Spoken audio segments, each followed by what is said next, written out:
Assalamualaikum warahmatullahi wabarakatuh. Alhamdulillahirabbil alamin. Wassalatu wassalamu ala asyrofil anbiya'i wal mursalin sayyidina wa maulana Muhammadin wa ala alihi wasallam. Pertama-tama, marilah kita panjatkan puji syukur kehadirat Allah Subhanahu wa taala karena atas rahmat dan karunia-Nya sehingga kita masih bisa berkumpul di tempat ini dalam keadaan sehat walafiat. Salawat serta salam tak lupa kita ucapkan kepada junjungan Nabi besar kita, Nabi Muhammad SAW, yang telah membawa kita dari zaman jahiliyah menuju zaman modern. Yang saya hormati, Bapak Alina Nurdin Tanal SPDD MPD, selaku dosen pembimbing mata kuliah manajemen kelas, serta teman-teman sekalian. Perkenalkan, nama saya Fitri Arianti dari kelas MPI 1A dengan NIM 2202060001. Di sini saya akan mereview kembali beberapa artikel yang diberikan oleh Bapak Alina Nurdin Tanal SPD MPD sebagai tugas atau sebagai pengganti dari UAS.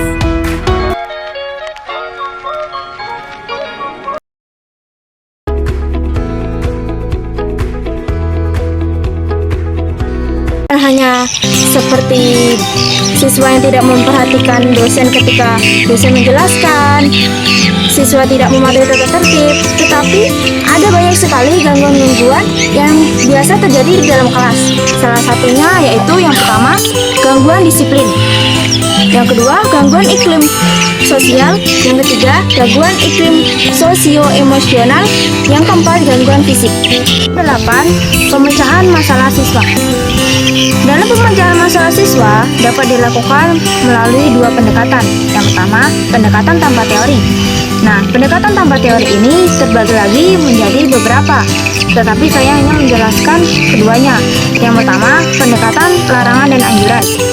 Pendekatan ini berisi larangan dan anjuran bagi guru dalam menyelesaikan masalah. Misalnya, jangan menegur siswa di depan teman-temannya, supaya siswa yang terkena masalah tersebut tidak merasa malu. Yang kedua, pendekatan hukuman dan ancaman. Pendekatan ini biasanya dilakukan bagi siswa yang melanggar aturan tata tertib yang ada di sekolahnya.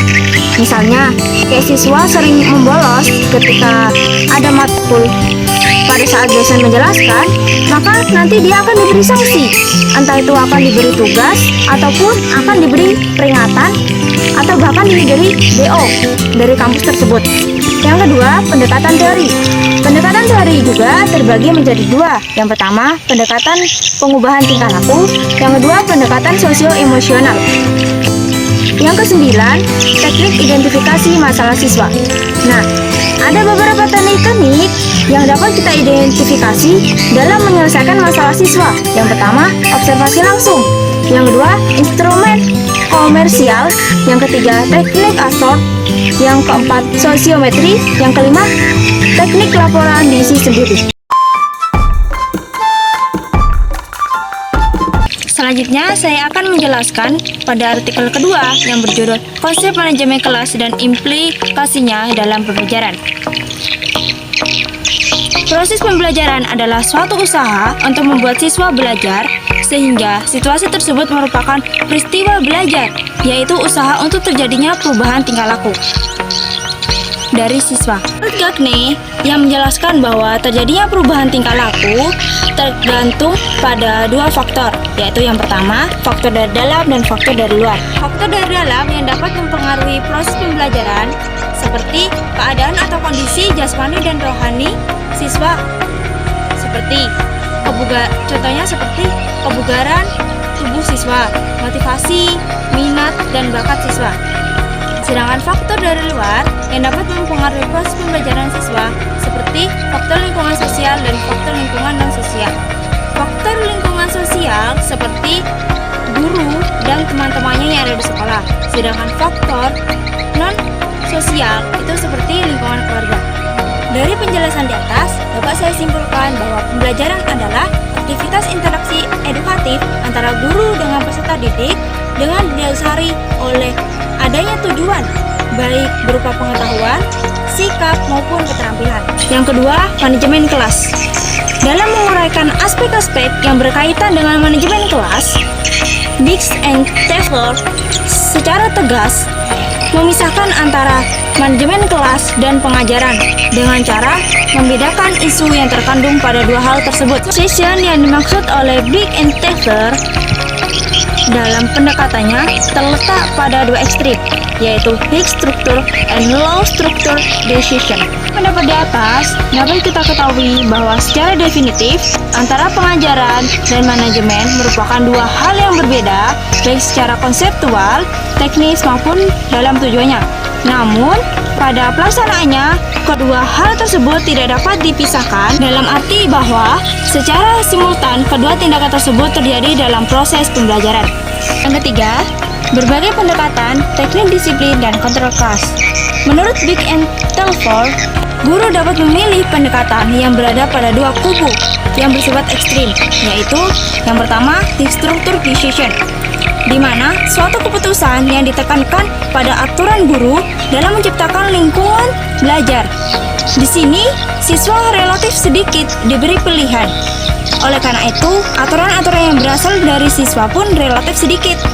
Yang kedua, low structure decision, di mana siswa diberi banyak pilihan dan kesempatan dalam menentukan pengalaman belajar yang akan diperolehnya melalui otonom yang maksimum. Pendekatan yang pertama tampak dipengaruhi oleh metode ekspositorik, sedangkan pada pendekatan kedua dipengaruhi oleh metode-metode yang berpusat pada siswa. Walaupun pendekatan tersebut berada pada titik berlawanan, tetapi dalam pelaksanaannya akan bersifat kontinum.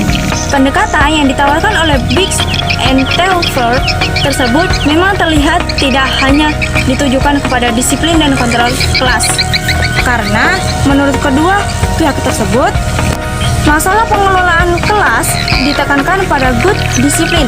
Sebagai one major aspek adalah pandangan yang bersifat tradisional.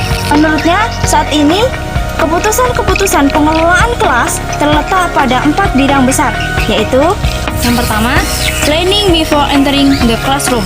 Yang kedua, setting up operational procedure for entering the classroom.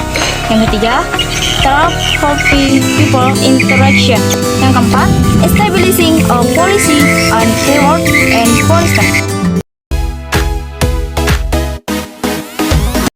Proses pembelajaran akan selalu berlangsung dalam suatu adegan kelas. Adegan kelas itu menciptakan dan dikembangkan menjadi wahana bagi berlangsungnya pembelajaran. Hal ini tentu saja harus didukung oleh kemampuan guru dalam mengelola kelas.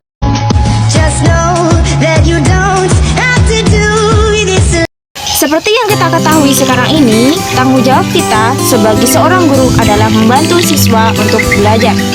Setiap hari, guru ditantang untuk menciptakan dan memelihara suasana kelas yang positif dan produktif, yang kondusif untuk belajar, agar ketika proses pembelajaran, siswa tidak merasa bosan. Artikel ini dirancang untuk menyajikan beberapa kesalahan-kesalahan umum, serta saran apa saja yang sebaiknya kita lakukan.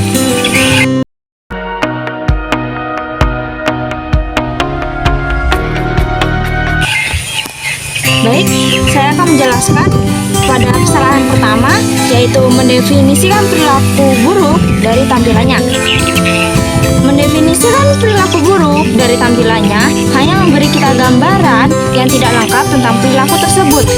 Itu memberitahu kita sedikit tentang mengapa itu terjadi dan tidak banyak membantu dalam upaya perubahan perilaku kita. Untuk mengembangkan strategi yang lebih baik untuk mengelola perilaku buruk, kita perlu bertanya pada diri sendiri, apa fungsi dari perilaku buruk ini? Atau lebih sederhananya, apa yang diperoleh siswa dari perilaku buruk tersebut? Kesalahan yang kedua yaitu bertanya, mengapa Anda melakukan itu? Meskipun kita tergoda, bukanlah ide yang baik untuk bertanya kepada siswa kita, mengapa Anda melakukan itu? Yang pertama, seringkali mereka tidak mengetahui alasan mengapa mereka berperilaku buruk. Kedua, kita sering tidak menyukai jawaban mereka.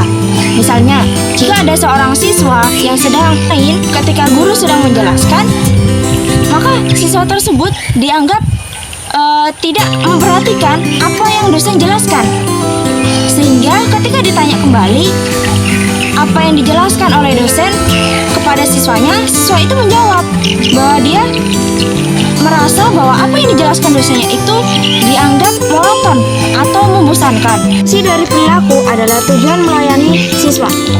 Untuk menentukan fungsi perilaku, kita perlu mempelajari apa yang terjadi di kelas sebelum dan sesudah perilaku itu terjadi. Kesalahan yang ketiga, yaitu ketika pendekatan tidak berhasil, cobalah lebih keras.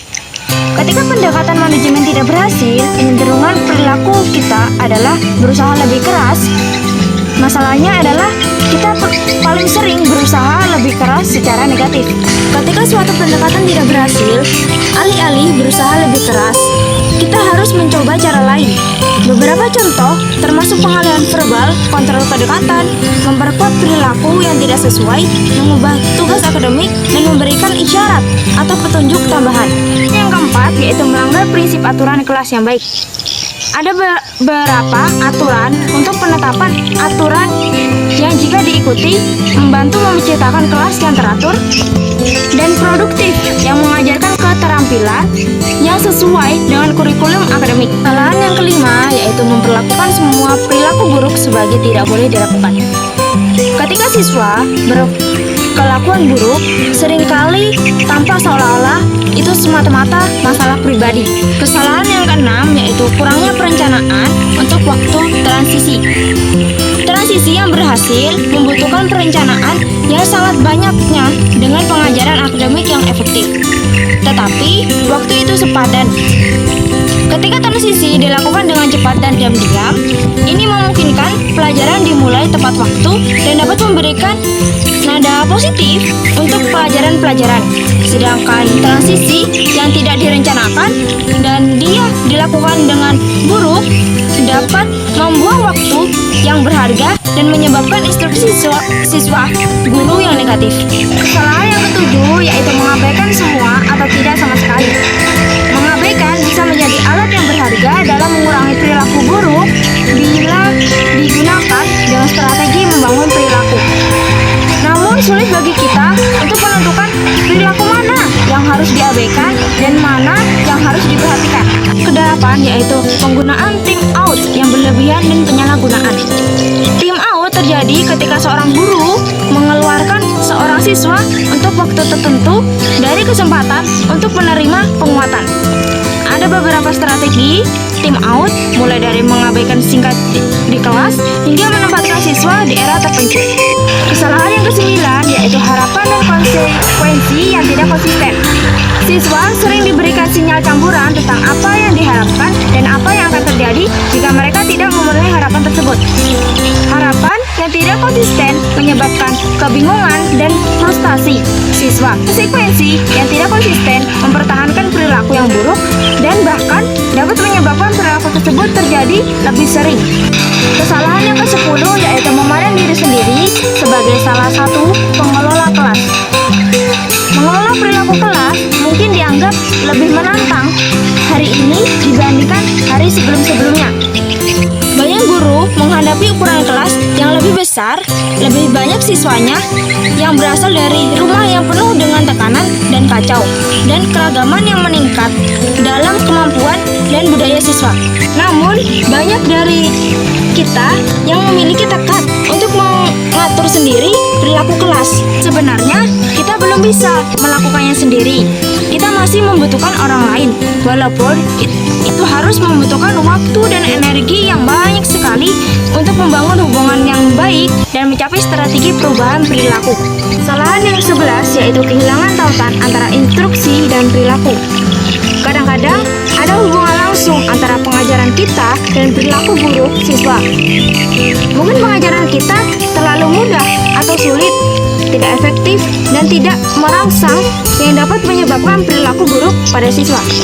Kesalahan yang ke-12 yaitu terlalu menanggapi perilaku buruk. Ketika kita menanggapi perilaku buruk siswa secara pribadi, kita cenderung kehilangan objektivitas kita dari perbaikan manajemen cepat yang jarang berhasil dan menjadi kesal secara emosional yang menyita waktu dan energi dari pengajaran kita. Artikel ini mengulas secara singkat kesalahan manajemen perilaku umum yang kami buat buat sebagai guru dan memberikan banyak strategi tentang apa yang harus dilakukan. Kami yakin saran ini akan berguna dalam proses mengembangkan dan menerapkan rencana manajemen perilaku yang komprehensif. Saran-saran ini sama sekali tidak mewakili daftar lengkap strategi yang efektif. Itulah tadi presentasi yang dapat saya sampaikan. Kurang dan lebihnya mohon dimaafkan. Wabillahi taufiq wal hidayah. Wassalamualaikum warahmatullahi wabarakatuh.ミッション